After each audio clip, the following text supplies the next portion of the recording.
Setiap Isnin hingga Jumaat, saksikan Hawa eksklusif hanya di Suka TV. Suka Sangat.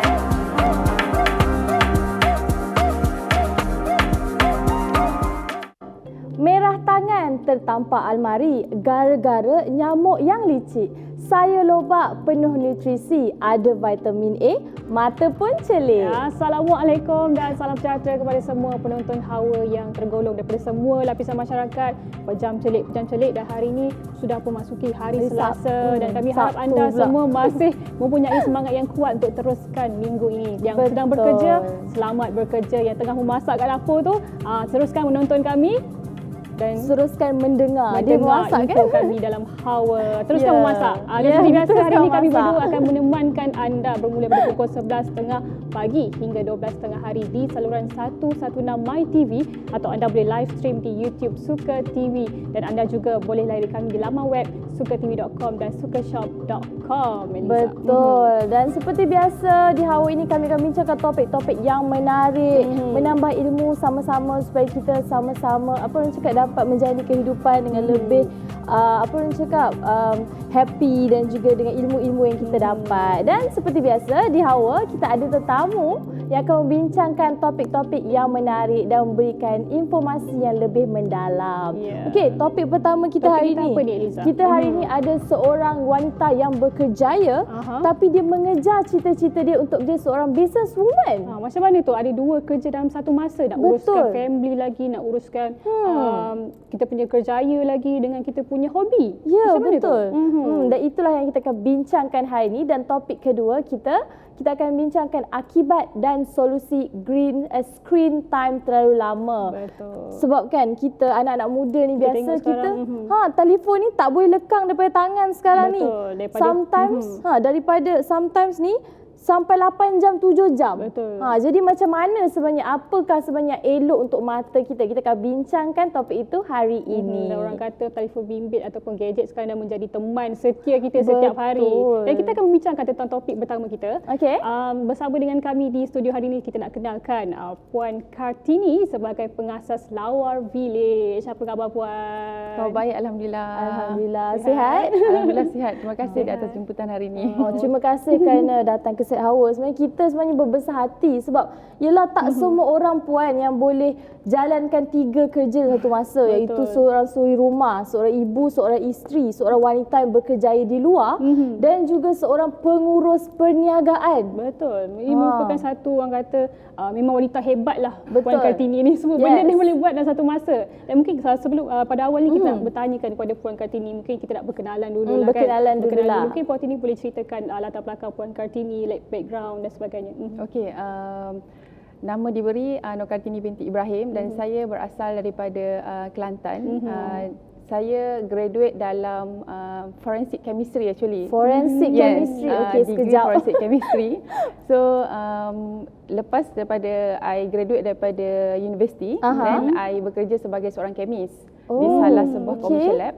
And then after that, I bekerja sebagai assistant manager for sales and marketing dekat one of the MNC company.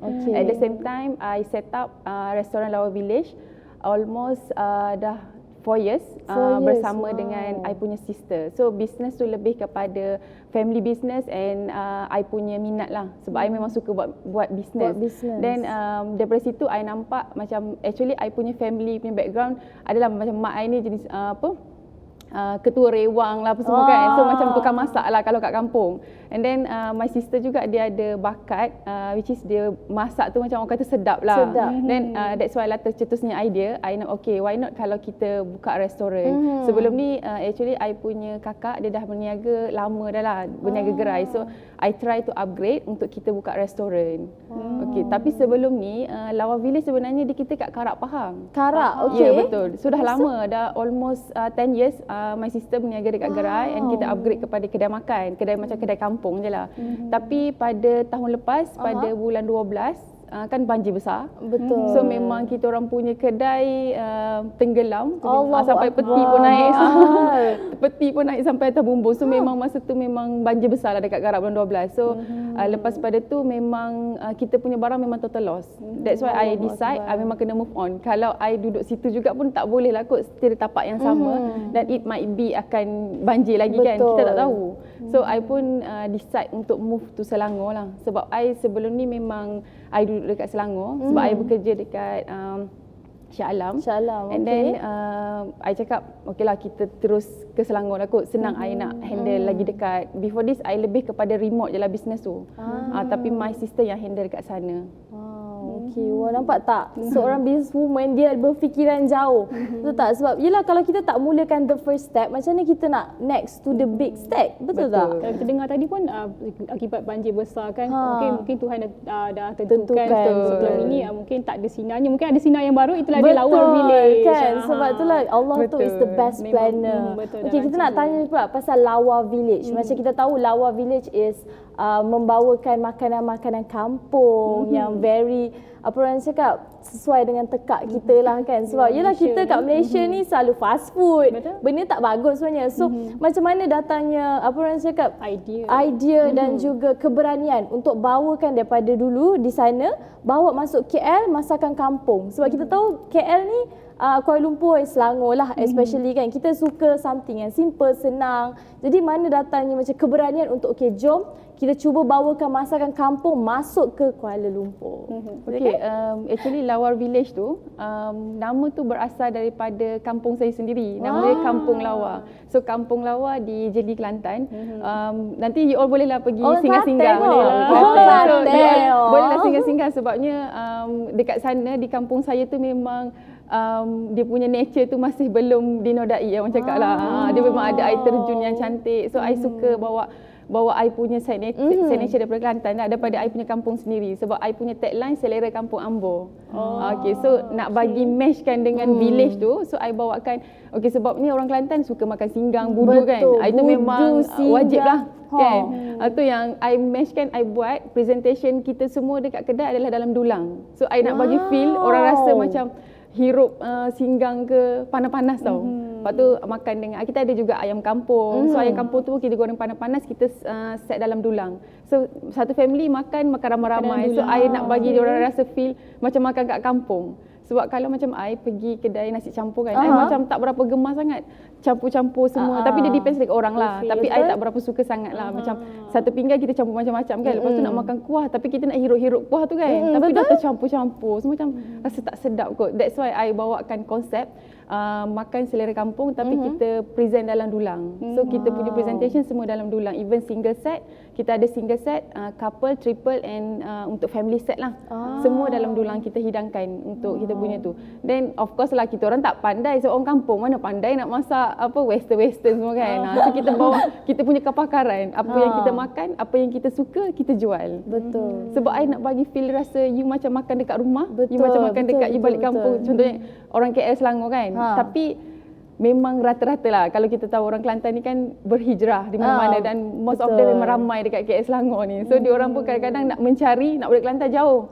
So kita bawakan ke diorang punya ni lah macam tu. Betul, comel. Sebab dulu kan terkeluar pula kalau dulu kan kalau dulu kan kita kalau ada majlis-majlis keramaian kita memang duduk makan dalam dulang. Lagi-lagi sebenarnya kalau Maulidur Rasul, betul tak? Jadi itu satu benda yang saya rasa sangat menarik sebab tak semua kedai yang bawakan konsep ni. Sebab ia secara tak langsung dia akan merapatkan silaturahim antara keluarga. Dia kenalkan satu culture daripada budaya Kelantan sendiri ke kepada negeri Kuala Lumpur khususnya kan. Siapa-siapa yang tak ada kampung kat luar sana boleh ke Lawa Village untuk rasakan sendiri pengalaman tu. Jadi saya nak tanya jugalah, kita pergi kepada Puan Kartini secara personal lah. Puan Kartini bagi tahu kami yang Puan Kartini seorang wanita yang dah ada kerjaya kan. Betul. Jadi macam mana sebenarnya memberikan waktu untuk menguruskan Lawa Village, menguruskan diri sendiri, anak-anak dan suami dan juga menguruskan kerjaya. Sebab kita tahu kerjaya Puan sendiri professional career, memerlukan waktu yang fix. Jadi mungkin Puan boleh ceritakan sedikit macam mana? Okey, sebenarnya nobody is perfect kan. So dia macam bila I buat 3 kerja dalam satu masa, kita ada masa 24 jam je. Betul tak? So I bekerja dah 8 jam. So kadang-kadang pergi office suami travel. dah 12 jam. Suami dan anak-anak dah 24 jam. Lepas tu kita travel pergi office pun dah 1 jam. So boleh kata atas jalan semua dah 9 jam. Lepas tu nak uruskan restoran. So memang dia agak satu situasi yang agak mencabar lah. Tapi it depends on yourself. Macam mana how you handle your stress. Kadang-kadang kan kita balik office pun penat kan. Lepas tu nak balik nak marah anak pula. So macam kita kena, benda tu kita kena pandai kontrol kita punya emosi lah. Kadang-kadang I pun bila balik kerja, I terus pergi kedai. Lepas tu dengan masalah office tak habis lagi. Lepas tu pergi kedai dengan ada staff problem lah, ada isu operation lah. Sangat banyak isu kan. So kadang-kadang benda tu dia depends kepada diri you sendiri untuk macam mana you nak handle you punya stress. Macam mana you nak handle the situation. Kalau you tak boleh handle, bukan nak kata dia boleh jadi gila sebab you memang sangat banyak benda yang you kena fikir. Dan I sekarang ni memang ada masalah tidur. I tak boleh tidur sebab I memang tak boleh tidur kalau I punya perangai. I tak boleh tidur kalau ada benda yang I nak buat dan tak complete. So memang I akan still on fikir je macam mana nak buat esok. So macam untuk restoran, I perlu fikirkan strategi kan. Kita buat berniaga dia strategi untuk sales and marketing. So I need to think something untuk esoknya. Tapi I kena fikir juga I punya kerjaya, I punya kerja dekat office kerja dia macam ni kan. So macam benda tu semua depends dekat diri you. Kalau you kuat, mungkin you boleh lah. Mungkin I tak rasa semua orang boleh buat benda tu. Dan tapi I rasa sekarang ni pun mungkin I pun nak kena slowly sikit lah. Sebab restoran tu I lebih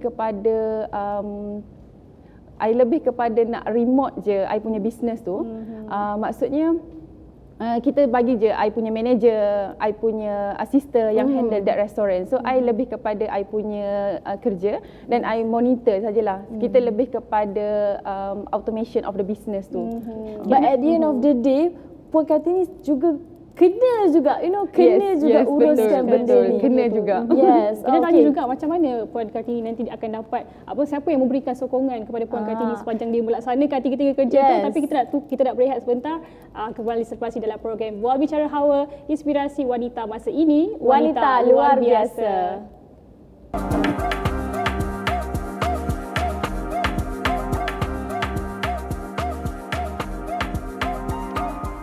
Alright, kita kembali lagi dalam program Bual Bicara Hawa, inspirasi wanita masa ini, wanita luar luar biasa. biasa. Dan kita masih lagi bersama tetamu kita di studio hari ini membincangkan tentang topik perniagaan makanan Lawa Village. Kalau tadi kita dah tahu kan Lawa Village ni memang macam-macam makanan ada. Makanan kampung dan juga budaya orang Kelantan sendiri yang dibawa kepada Kuala Lumpur. Betul. Dan tadi kita nak bertanya mengenai sokongan. Siapa yang memberikan sokongan kepada Puan Kartini kan menguruskan dalam 3 benda tu kan, daripada segi emosi, dari segi fizikal dan juga psikologi ni, siapa yang selalu memberikan sokongan kepada Puan Kartini? Untuk sokongan tu of course lah orang yang terdekat dengan kita. Saya punya suami dan adik-beradik saya. Cik suami siapa nama? Encik Yusri. Encik Yusri. Okey, teruskan. Encik Yusri yang sedang menonton ni. So dia yang banyak bagi support jugalah. Dan I punya adik-beradik, kakak saya, mak saya dan of course lah kawan-kawan semua kan. Kadang-kadang kan kita ada masa yang kita down, tapi I pun ada circle I sendiri, positive circle, which is kita ada macam group owner business. So kadang-kadang bila kita ada masalah-masalah yang berkaitan dengan bisnes, kadang-kadang kalau kita cerita dekat husband kita ke kakak kita ke, diorang mungkin tak faham kan. Tapi bila kita ada circle-circle yang positif macam ni, ada kawan-kawan dalam same niche, which is sama business F&B, so kita bercakap dengan diorang, sharing dengan diorang apa masalah, so diorang akan bagi kita solution. So I rasa benda-benda tu sangat membantu I untuk I handle benda tu actually pasal business lah. Sebab untuk masalah career tak ada masalah. So kita career kita bekerja je macam biasa. Cumanya business ni macam kita tahu dia sangat rumit kan. Betul. Dia banyak sangat benda yang kita nak naik. tengok. Betul. Okey, Puan Kartini, saya tertarik sebenarnya apabila Puan mengatakan Puan ada this group of business entrepreneur sendiri untuk support. Okey, tapi ramai yang kat luar berpendapat kan mungkin bila kita berkawan dengan owner-owner business ni akan ada sifat dengki. Betul tak? Sebab ada orang luar yang berdapat sebab kita bisnes Betul. ada naik turunnya. Itu betul. Dan apabila ada naik turunnya ada orang yang tak suka, ada orang yang suka. Betul. Jadi macam apa pendapat Puan Kartini sendiri mengenai stigma ni? Sebab stigma ni memang selalu terjadi. Lagi-lagi kita orang Melayu yang berniaga, betul tak? Stigma ni memang tak boleh lari. Itulah stigma tu I rasa mungkin zaman dulu boleh digunakan lah kot. Tapi sekarang ni I rasa dalam I punya circle tu kan. So kita memang ada owner-owner business yang very successful. So sekarang ni macam kita even dalam kita punya group sendiri pun kita ada diorang, maksudnya bukan I lah, kita punya group tu macam pengerusi kan menganjurkan macam sharing, macam dulu PKP kan macam-macam yang kita nak face, macam mana you nak face, okay kita tukar pada platform delivery, kita tukar pada tu. So dia ada satu komiti yang okay kita discuss together how to solve this problem, macam mana kita on F&B sendiri, macam mana kita nak get into the market. So dia macam ada satu komiti yang kita ni lah. Bagi I dia memang ada stigma macam tu tau zaman dulu. Betul. Tiba-tiba kan kena santau, nampak je lah nampak je kedai tu macam laku sikit, tiba-tiba tak ada tu kena santau lah tu, dengki. So ada ada pelaris lah apa semua. Tapi benda tu dah tak ada. So bila I pun rasa macam bila I jumpa semua I punya circle-circle yang macam ni, I rasa macam wow, benda tu sebenarnya sebab kita honestly I orang Kelantan. So banyak jugalah yang cerita-cerita cerita-cerita yang macam tu kan. So tapi sebenarnya memang tak ada. Kita lebih kepada macam sharing dan help each other. Macam okay, apa you punya masalah bisnes? Okay, I masalah staff, macam mana nak buat macam ni. So kita akan try bagi solution. Sebab actually I pun ada join program Institut Keusahawan Negara under INSCAN. So kita memang ada coach yang memang akan guide yang previously I ada join. So diorang akan monitor within 6 months kita punya performance sales, kita punya activity and operation, semua dia akan monitor. So I rasa it quite a good enough lah untuk usahawan. Dan I nasihatkan untuk usahawan di luar sana, you all memang perlu ada that circle. Kalau tidak, you all macam kalau you stuck seorang-seorang. Betul tak? So kadang-kadang bila you share, okay, kalau daripada segi emosi mungkin okay family kita boleh tolong lah, jangan sedih lah apa semua kan. Tapi how to you get the solution, you perlu dapatkan advice daripada orang yang betul-betul pakar dan diorang yang dah face benda tu. So I rasa bila I berada circle tu dia sangat membantu. Sangat-sangat membantu I untuk uruskan I punya business lah. Orang kata sekarang ni zaman dah berubah kan. Betul. So nak buat sesuatu tu perlu dapat kata sepakat daripada kawan segalanya kan. Mungkin saya tanya kepada Puan Kartini juga kan, macam mana Puan Kartini nak menangani risiko dalam dunia perniagaan sendiri? Mungkin ada sebab kita tu baru ni pandemik COVID-19, lepas tu kena pula bencana alam yang kita memang tak boleh nak lari. Jadi macam mana Puan? Tapi risiko tu everywhere ada. Betul? Kita duduk depan ni pun risiko juga. Banyak sangat risiko. Tapi memang kita katalah business is one of the risk yang you kena tanggung. Contohnya macam you buat business, you dah invest duit yang banyak and then business you rugi. Itu adalah risiko yang sebenarnya I pun dah take the risk dah lama. I sebelum ni dah banyak dah berniaga. Biasa macam berniaga tudung, kita macam-macam berniaga kan. Tapi dia memang risk tu dekat mana-mana. Tapi tu saya cakap bila you ada that circle, you dah tahu dah. Maksudnya okay, you punya kawan yang sebelum ni okay, dia dah langgar dinding. Dia kata okay, you jangan buat macam tu. Sebab kalau you buat yang sama, you akan langgar dinding juga. So you kena kita twist ke arah lain. So kita buat that strategi.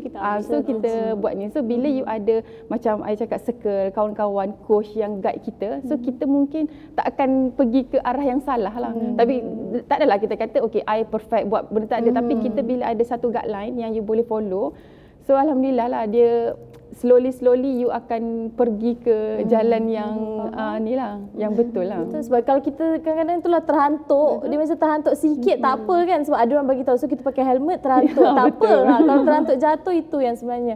And kita nak tanya pasal Lawa Village pula kan. Lawa Village saya nak tahu apa speciality dia. Dish dia mungkin the best selling dish. Okey, kalau ada macam I cakap tadi lah, kita memang konsep hidangan dalam dulang dan kita punya okey sekarang ni kalau ikutkan kita punya best seller, kita panggil sotong debab. Sotong bakar debab. Dengar pun sedap. Dengar pun sedap. Sotong bakar debab tu kita bakar, lepas tu dia ada dia punya paste bakar dia dan dicincang dengan air asam lah.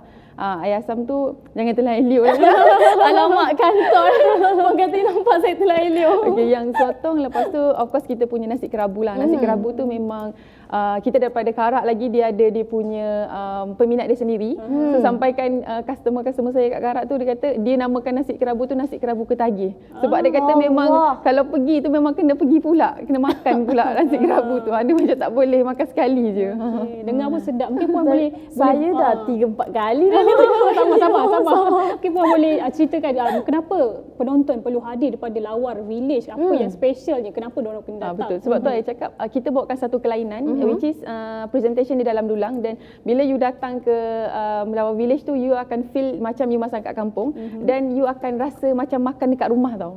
I boleh bagi jaminan yang sebab kita punya feedback daripada customer pun I rasa macam makan dekat rumah sebab macam mak yang masak. Macam tu. Saya ada idea. Dia macam kalau penonton di luar sana yang baru bercinta gitu. Baru bercinta, baru kahwin kan, nak bermanja-manja sedikit. Bolehlah datang ke Lawa Village yang bertempat di Sarjana Utama Sungai Buloh. Sarjana Utama Sungai Buloh. Kalau dekat ada segi media sosial pula? Media sosial pun boleh bagi tahu. Kita ada kita punya Facebook Lawar Village, Instagram pun Lawar Village, TikTok pun Lawar Village. So you all boleh follow lah untuk ada update-update terkini berkenaan menu. Follow sekarang. Follow sekarang dan saya pasti TikTok dia yang mengiurkan, jadi sediakan diri anda untuk ke Sarjana. Betul. Okey puan, saya nak tanya last, ada tak plan untuk membuka cawangan baru dalam masa terdekat ataupun masa akan datang? Yalah nak berkembang kan? Betul. Of course semua orang akan ada cita-cita yang sama. Bila kita buat satu macam contohnya F&B business ni kan. Macam I sekarang dekat Sarjana. Okey, mungkin I punya plan lepas ni move kepada area Gombak ke, area Subang ke. So mungkin ada plan tu. Tapi sekarang ni I lebih kepada nak stabilizekan dulu business. Dan bila business tu dah betul-betul stable, so insya-Allah I target mungkin dalam 2 tahun lagi kita akan ada branch yang kedua lah untuk Lawa Village. Insya-Allah kita doakan yang terbaik untuk Lawa Village dan insya-Allah nanti saya akan ke sana dengan saya pun Derina. akan pergi ke sana dengan bawa family juga. Selain itu ada oyster juga kalau nak makan oyster. Ada oyster. Penonton jangan risau, lepas makan nasi boleh rasa oyster fresh daripada ladang. Ladang ke? Dengar apa sedap ni? Dengar apa sedap? Alamak. Ada bawa tak hari ni? Tak ada. Alright, kita nak sampai ke penghujung rancangan. Kita nak penghujung bersama dengan Puan Kartini hari ini. Kita nak ucapkan terima kasih banyak-banyak kepada tetamu kita yang sudi hadir untuk membincangkan tentang topik perniagaan Lawar Village, iaitu Puan Kartini sendiri. Betul. Tapi sebelum tu kita nak berehat sebentar lagi dan kita kembali selepas ini dalam program Bicara Hawa. Inspirasi wanita masa ini, wanita luar biasa. Terima kasih.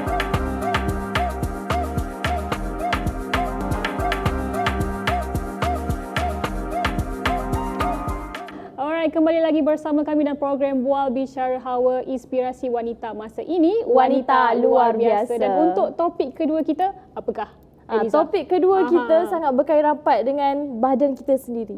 Sangat penting ni sebab kalau kita kalau kita ambil abaikan ni betul, sampai ke sudah habis. Dan apakah topik kita adalah akibat dan solusi screen time terlalu lama bersama dengan Puan Zu, CEO dan juga konsultan optometris. Apa khabar? Kita jumpa lagi. Ya, khabar baik. Apa khabar Derina? Saya Eliza. Hari ni Syasha tak ada. Okey, Puan, bercakap tentang mata ni yang berkait rapat dengan kita, betul tak? Tapi kita tak boleh lari untuk membuat kerja, menghadap komputer, telefon bimbit. Kadang-kadang kalau kita berjalan, bawa drive pun, kita nak tengok telefon juga. Jadi macam teman setia kita lah. Even though macam tu nak tidur ni, betul, still tengok telefon pun. Jadi macam mana saya dah boleh terangkan sebenarnya akibat on screen terlalu lama. Okey. So sebenarnya bila kita sebut pasal digital screen ni, yang mana termasuklah kita punya smartphone, laptop, even TV. Oh, TV. Okey. Even TV pun termasuk juga screen digital sebab dia akan pancarkan cahaya biru dan sebagainya tu. So kategori ni sebenarnya memang sedikit sebanyak dia akan memberi kesan kepada penglihatan dan juga mata kita lah. Okey, so bila kita sebut kesan tu, dia terdapat beberapa jenis kesan. Okey. Okey, yang pertama mungkin kita boleh kategorikan sebagai kita punya vision tu sendiri, penglihatan tu sendiri. Sebagai contoh, kesannya sebagai seperti eye strain, sakit kepala, accommodative spasm, itu bahasa saintifiknya. Kalau bahasa kita mungkin kita boleh sebut macam mata tu jadi kejang. Oh, okey. Lebih kurang Terkejut saya dia keluarkan term science. Lebih mudah macam dia kejang Mata lah. kejang. And then lagi satu adalah dari segi eye disease tu sendiri. okey. Cumanya untuk eye disease ni terdapat beberapa pendapat lah.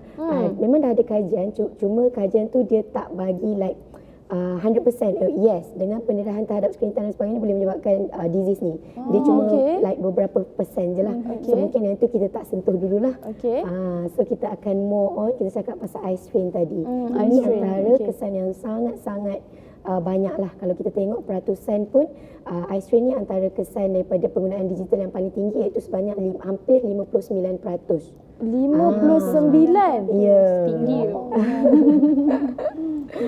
Okey, so eye strain ni mungkin Puan boleh terangkan lebih mendalam tentang eye strain ni, sebab bila kita tahu eye strain tak tahu term tu saja. Mungkin Puan boleh terangkan dengan lebih dalam, kupas dengan lebih lanjut lagi. Boleh. So sebenarnya eye strain ni adalah merupakan dia tak kisah sama ada orang tu boleh jadi pemakai cermata ataupun tak pakai cermata. Boleh juga? Boleh jadi. okey. Ataupun sepatutnya orang tu pakai cermata, ada power tapi tak pakai.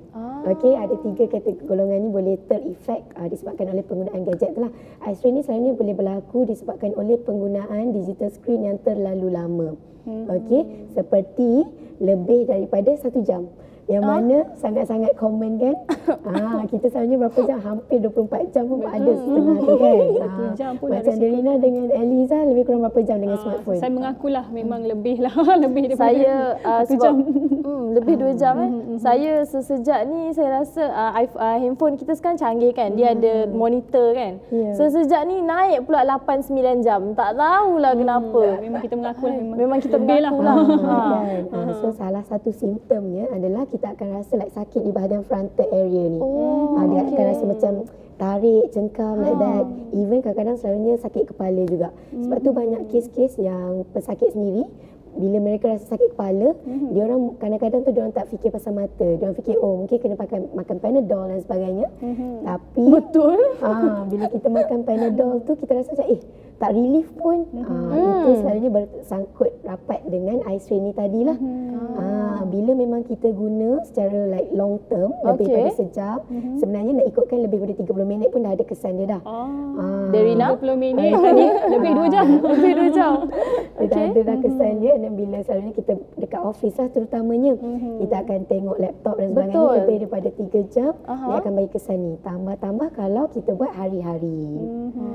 Dan kesan ni sebenarnya banyak daripada gadget juga, bukan setakat dengan mata, kita punya kesihatan badan dan juga postur badan kita sendiri kan. Saya tanya juga kepada Puan Zu tentang mata tadi, apa efek mungkin terangkan tentang lazy eyes tu. Adakah itu akan menyebabkan lazy eye terjadi ataupun macam mana? Okey, kalau kita sebut lazy eye ni dia dah ke arah yang lain sikit lah sebenarnya. Sebab lazy eye ni ianya melibatkan oleh keadaan penglihatan yang memang terganggu tetapi tidak dirawat, tidak diubati. Dan selalunya ia terjadi bukan kepada golongan dewasa. Dia terjadi start pada umur kanak-kanak. Umur kanak-kanak tu kanak-kanak seawal usia 4 tahun dan ke atas. 4 tahun. So dia juga boleh, sebagai contoh kalau kita nak relate dengan digital screen ni, contoh adik-adik kita, anak-anak kita yang berumur 4 tahun dah start tengok YouTube dan sebagainya.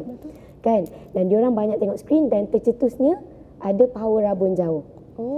Kat situ tercetusnya. Boleh jadi bila long term eye strain berlaku dan dia akan menyebabkan elongation of eyeball tadi. Budak kan masih lagi dalam proses pembesaran mata dia. So mata kita bila kita cakap pembesaran dia akan makin besar lah. So terjadinya rabun jauh tu pun disebabkan oleh panjang bola mata kita tadi berlaku. Okay. So bila berlakunya rabun jauh tadi dekat budak tadi, tetapi mungkin budak ni tak bagi tahu the parents, atau mungkin parents sendiri pun tak perasan dia ada simptom rabun jauh tadi, dan maksudnya kes tu kita neglect. So budak ni daripada umur 4 tahun dia dah start ada rabun jauh yang tidak dirawat, and then dia akan berlanjutan sampai umur dia 8 tahun contohnya. Dan dari sinilah boleh tercetusnya lazy eye tadi. Sebab kita tak rawat masalah rabun tadi, dan otak akan hanya pilih bahagian salah satu mata yang lebih kuat tadi. Mungkin mata kiri ni power tu lebih tinggi, mata kanan ni lebih rendah.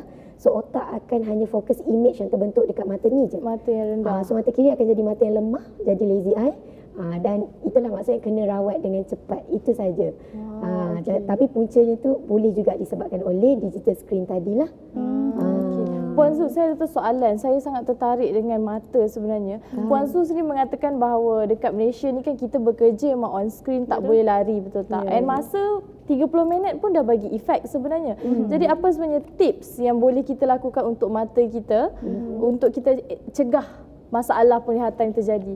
Tapi Puan Su jangan jawab dulu sebab kita kena berehat sebentar, dan kita kembali selepas ini dalam program Buah Bicara Hawa, inspirasi wanita masa ini, wanita luar biasa.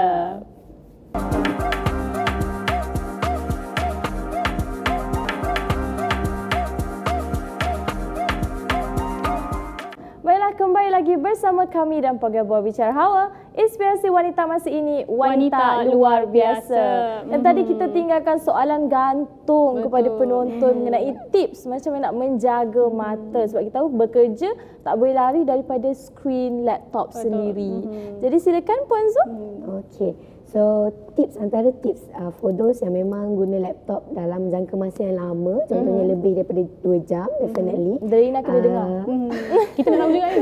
Bukan penonton je, kita nak tahu. Smartphone juga kan. Okay. Tips yang pertamanya adalah memang yang saya selalu sebut juga 20-20-20 rules. Okey, tak tahu. Saya tak tahu. Okay. Saya tak tahu. 20 ni adalah, 20 yang pertama adalah setiap 20 minit kita melihat skrin gadget ke laptop ke tak kisah, kita kena rehat. 20 yang kedua adalah selama 20 saat. Okey, 20 saat je sebenarnya. 20 saat je. Tak payah lama pun kan sebenarnya. 20 yang ketiga ni adalah jarak dia adalah pada jarak 20 kaki lah kita cakap. But anyway, nak senang takkanlah kita nak pergi measure pula kan 20 kaki. Betul. Kita boleh tengok pada jarak infinity sejauh yang mungkin. That's even okay lah. Okey, so setiap 20 minit ni kita rehatkan 20 saat je. Rehat tu macam mana? Janganlah rehat tengok laptop, buat kerja, and then rehat tu Tengok phone. Tak boleh. Tak jadilah. Alamak. Itu kena add up time balik. Okey, kena tengok jauh. Supaya apa? Keadaan ini membantu otot mata kita tu sendiri untuk rehat. Setiap kali kita bekerja, tengok dekat walaupun bukan skrin digital, contoh kita membaca buku. Otot mata kita akan bekerja berkali ganda as compared to kalau kita driving, tengok jauh. Okey. Jadi bila otot mata ni bekerja banyak, itu yang boleh jadi tadi tu kejang. Kalau dia terlalu long term, dia boleh jadi kejang. Nanti kita akan mungkin saya boleh ceritakan lah macam mana accommodation spasm tu berlaku. Okey, so itu adalah tips yang pertama. Okey, rehat 20 saat. Saya ingatkan 20-20 rehat tadi. 20 minit dah berjalan pula. 20 saat pun dah boleh. Nanti bos marah pula. Okey, yang kedua. Okey, tips yang kedua adalah kita sebut sebagai ergonomic structure. Okey. Jarak antara laptop, kedudukannya definitely kita tak boleh letak laptop lagi bawah rendah daripada kita. Dia kena selaras, table selalunya table dekat office kita is the standard table lah kan. Kecuali mungkin macam Darina dengan saya, kita ketinggian yang tak berapa tinggi. Okey, tak berapa nak tinggi. Kita kena adjust kerusi kita supaya kita punya Selaras tahap kan. tu selaras lah. faham. And then pada jarak yang lebih kurang dalam 50 ke 60 cm macam tu jarak dia. Skrin tu ke kita jangan rapat sangat. Okey. And then yang tips yang seterusnya adalah tips ni antara yang saya selalu kongsikan juga. Okey. Tapi optionnya selalunya kat rumah lah. Kalau dekat office kadang-kadang kita tak berada dekat tepi tingkap kan. So kalau kita berada kat tepi tingkap pun kita kena pastikan laptop kita tu tidak menghadap tingkap. Supaya laluan Silau. cahaya. Silau tu satu kan.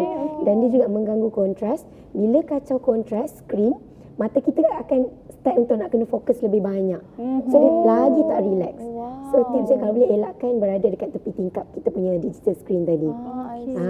So kalau telefon pun 40 cm jugalah. Kalau telefon boleh dekat sikit sebab telefon size font dia lebih kecil kan. So boleh dalam 30 to 40 cm lah. Around like satu siku macam ni lebih kurang. Tapi jangan macam ni. Yang ni dia akan induce stres juga dekat mata. Ini biasa malam kot macam sebelum ni. tidur kan. Sambil baring kan. Kalau boleh sambil baring pun kita tak nak lah. Especially untuk kids. Untuk kids sambil baring lagi kita tak nak sebab dia akan kacau pembentukan mata tadi kan, kita tak nak dia lagi elongate. Dia akan ikut gravity. Kita tak nak yang itu berlaku. Kalau macam kita adults boleh lagi sebenarnya baring. Tapi sebenarnya posture tu is not good lah. Janganlah buat. Kan. Last tips saya boleh share. Penggunaan cahaya juga. Dia ada dua kaedah cahaya. Satu cahaya yang direct light dan juga indirect. Mungkin Indirect? kita boleh indirect tu maksudnya sebagai contoh lampu study, lampu lampu table, study, table lamp tu, daripada kita direct kepada kita punya reading material ataupun komputer tadi, kita halakan ke atas. Jadi dia akan terbantu, dia jadi indirect. Iaitu mata kita akan lebih, orang kata like rasa redup sikit lah, lebih kurang.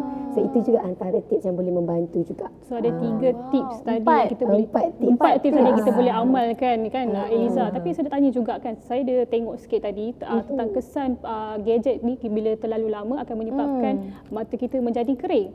Jadi apakah perkara lain yang kita boleh lakukan selain kita letak eye-mo atau dekat mata kita? Mungkin ada tips-tips yang lain? Dan eye-mo tu betul ke cara penggunaan eye-mo? Sebab itu eye-mo ada banyak jenis. Ada yang moisture, ada yang macam-macam lah. Jadi sebenarnya macam mana penggunaan eye-mo tu? Puan Zu? Macam yang kita tahu, eye-mo ni merupakan commercial brand lah. So memang masyarakat kita, terutamanya kat Malaysia, memang dah terbiasa. Mata rasa kering, mata rasa tak selesa, terus pakai eye-mo. Which actually kita sebagai eye care practitioner, kita jarang prescribe this kind of solution actually. Kita lebih kepada contoh patient-patient dekat mata side sendiri. Memang kita kalau nak compare lah peratusan orang yang ada masalah mata kering 5 ke 10 tahun yang lepas dengan sekarang ni, sekarang ni kita macam almost every day jumpa orang ada masalah mata kering. Betul. Solusi yang pertama adalah kita bagi air mata palsu ataupun artificial tears. Nangis je lah. Kan? First time dengar mungkin. Saya first time dengar. Okay. Artificial tears ni dia Mata palsu. lebih kurang eye-mo lah, tapi cuma eye-mo tu dia ada preservatif dia lah. So mungkin kat sini saya lebih selesa untuk kita tak sebut jenama mungkin kan. Okay, kita artificial tears ni dia adalah almost dia punya kriteria almost similar dengan kita punya air mata. So itu akan lebih membantu secara natural. Okay, kenapa masalah mata kering ni lagi selalu berlaku zaman sekarang ni? Of course digital screen tadi, sebab setiap kali kita tengok digital screen, mata kita akan lebih kurang berkelip sebenarnya tanpa kita sedar. Dan sebenarnya kenapa manusia ni perlu berkelip adalah sebab kita nak provide selaput air mata dekat depan mata lah. Lapisan air mata. So, setiap kali kita berkelip akan ada satu lapisan air mata terbentuk. So lagi kita kurang kelip, maksudnya lapisan tu tak terbentuk, jadi mata kita lebih cepat kering. Sebab tu kita selalu prescribe artificial tears tadi yang tanpa pengawet tadilah. Sebab bahan pengawet ni sebenarnya dia akan bagi efek yang negatif dekat mata kita. Terutamanya for those yang ada sensitive eyes dan juga yang pakai contact lens selalu. Kita kelip selalu ni. Kena kelip selalu. Dan actually kelip selalu tu, itu pun one of solution juga. Kadang-kadang kita akan minta kita punya patient untuk force blinking, kita panggil. Memang ada treatment tu. You have to force blinking. Kata kalau kita dah provide dia artificial tears dan sebagainya, masalah mata kering tu dia tak berapa nak ke arah optimum sangat kan. Kadang-kadang kita cakap boleh tak you start buat force blinking. So force blinking ni maksudnya kita akan sentiasa kena alert lah. Even kadang-kadang kita ada buat satu terapi yang jenis ada timer. Ada timer, you have to blink. Itu force blinking lah. Practice. Kena praktis ni. Dah saya dah berkelip-kelip dah ni sebab kita dah pakai lens, everything, sebab kita bekerja, betul tak? Jadi Puan Zu, saya nak tanya juga, apabila dekat handphone sekarang, telefon bimbit dah canggih kan. Jadi kita ada itu night mode, dipanggil night mode, which is dia tone down the brightness of the screen bila gadget-gadget yang kita guna. Jadi sebenarnya ia membantu tak dalam menyelesaikan ataupun mengurangkan masalah mata ni sebenarnya? Okey. Saya boleh cakap 50-50 lah. Sebab selagi kita tidak menggunakan alat bantu lihat, sebagai contoh apa yang saya boleh kongsikan kat sini, kita ada satu kanta khas yang kita namakan sebagai anti-fatigue ataupun digital lens. Ataupun office lens. Ada banyaklah dekat market. Ketiga-tiga fungsi kanta ni adalah untuk membantu otot mata kita tu sendiri untuk rehat setiap kali penggunaan gadget ataupun digital screen tadilah. So kalau yang macam kita guna phone, kita guna night mode kan, kita panggil kan, yes, night dia mode. akan nampak kuning sikit, betul tak?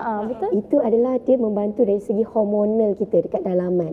Sebab cahaya lampu biru yang keluar daripada digital device ni, dia boleh kacau sistem hormon kita yang mana akan bagi kesan kita susah untuk tidur.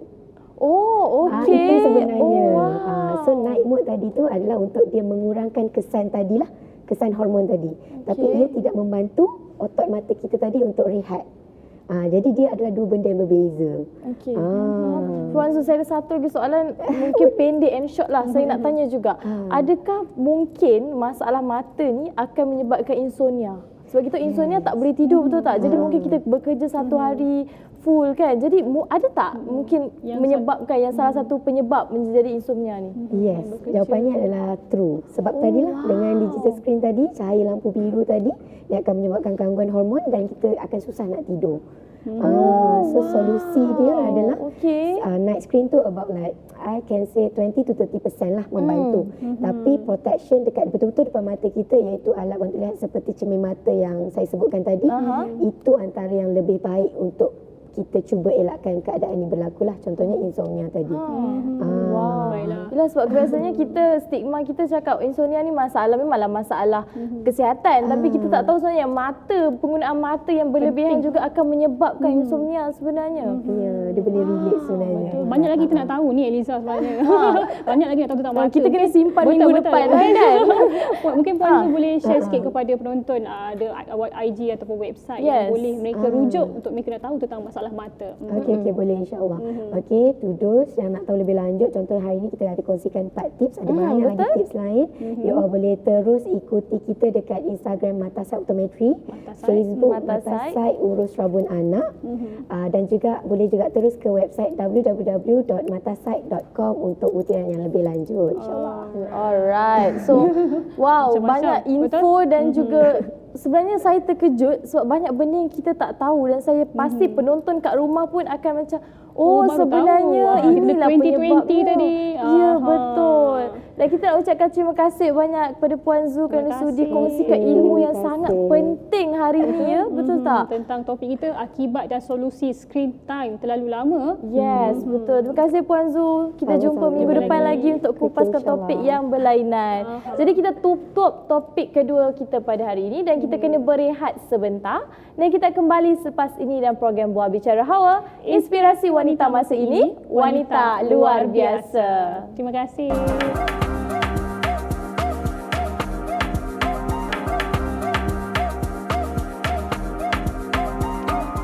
Anda masih lagi bersama saya Liza Isham dan Darina dalam program Buah Bicara Hawa, inspirasi wanita masa ini, wanita luar biasa. Dan kita nak kongsikan kepada anda tentang ICI. Betul, anda boleh saksikan program-program kami di ICI seperti drama Polkadot, Tome-Tome, Berita Latah, Tanya Je dan banyak lagi program yang akan datang. Dan anda hanya perlu download aplikasi ICI, boleh menonton juga secara eksklusif di semua program kami. ICI percuma saja nak download. Tak payah bayar pun. Betul? Kan? Dan kita nak shout out sikit. Shout out sikit kepada betul. Berita Latah kerana trending nombor 1 di ICI. Tanya kepada tim Berita Latah atas kerja keras anda semua, penat lelah dibayar dengan sesuatu yang baik. Tanya. Betul. Dan kalau anda nak tahu apa tim Berita Latah telah buat sebab dia trending di ICI, anda boleh tengok di ICI tab Suka TV dan pergi ke Berita Latah dan tonton secara percuma. Dan seperti biasa Darina, kita menghargai penonton-penonton di Suka TV ni. Kita nak keluarkan nombor bertuah suka menang bagi penonton di rumah. Jadi nombor untuk hari ni, apakah nombor untuk hari ni? Jeng jeng jeng. Dan nombor S2 ataupun S2. Kumpulkan nombor setiap hari daripada Isnin hingga Jumaat dan hantarkan kepada kami secara harian ataupun mingguan di 0392622253 sebelum pukul 12 tengah hari Sabtu. Dan nombor bertuah juga akan keluar setiap live show daripada Isnin hingga Jumaat. Dan pagi pastikan anda tengok Suka Pagi dan tengah hari anda tengok live show kami dan kumpulkan lagi 3 nombor sepanjang hari dan anda berpeluang memenangi hadiah misteri kami. Betul. Iaitu kita nak bagi macam-macam ni. Kita ada apa? Kita ada telefon bimbit, kita ada motor. Wow, motosikal, betul tak? Jadi itulah cara kita Bertuah untuk menghargai mereka. Betul. Alright. Jerina nak tanya sikit pasal topik pertama. Apa topik pertama Topik kita? pertama Apa kita pendapat tentang, you? Perniagaan Lawar Village. Yes, Ini apa pendapat merupakan you? satu benda yang betul unik lah orang kata Betul. daripada budaya Kelantan sendiri nak bawa kepada bandar Kuala Lumpur ni dengan masakan-masakan mereka dan dihidangkan dalam dulang. Betul. Dan untuk topik kedua kita cakap pasal optometris, mata. Betul. Sebenarnya mata ni banyak benda yang kita terlepas pandang, betul tak? Dan 30 minit dah memberikan efek. kesan. Betul. Aha. Jadi pastikan ikut 20-20-20. Dan kami ingin mengucapkan terima kasih kepada penonton setia Hawa kekal bersama kami hingga ke hujung rancangan. Terima kasih, kami mohon maaf segala kekurangan daripada kami. Yang baik itu kami ambilkan jadi iktibar dan semoga ia memberikan manfaat buat kita semua, dan segala yang buruk itu khilaf daripada kami berdua. Dan itu saja untuk daripada kami hari ini. Saya Eliza Isha. Dan saya Derina. Kita bertemu lagi dalam esok dalam program Hawa, Inspirasi Wanita Masa Ini, Wanita Luar Biasa. Assalamualaikum.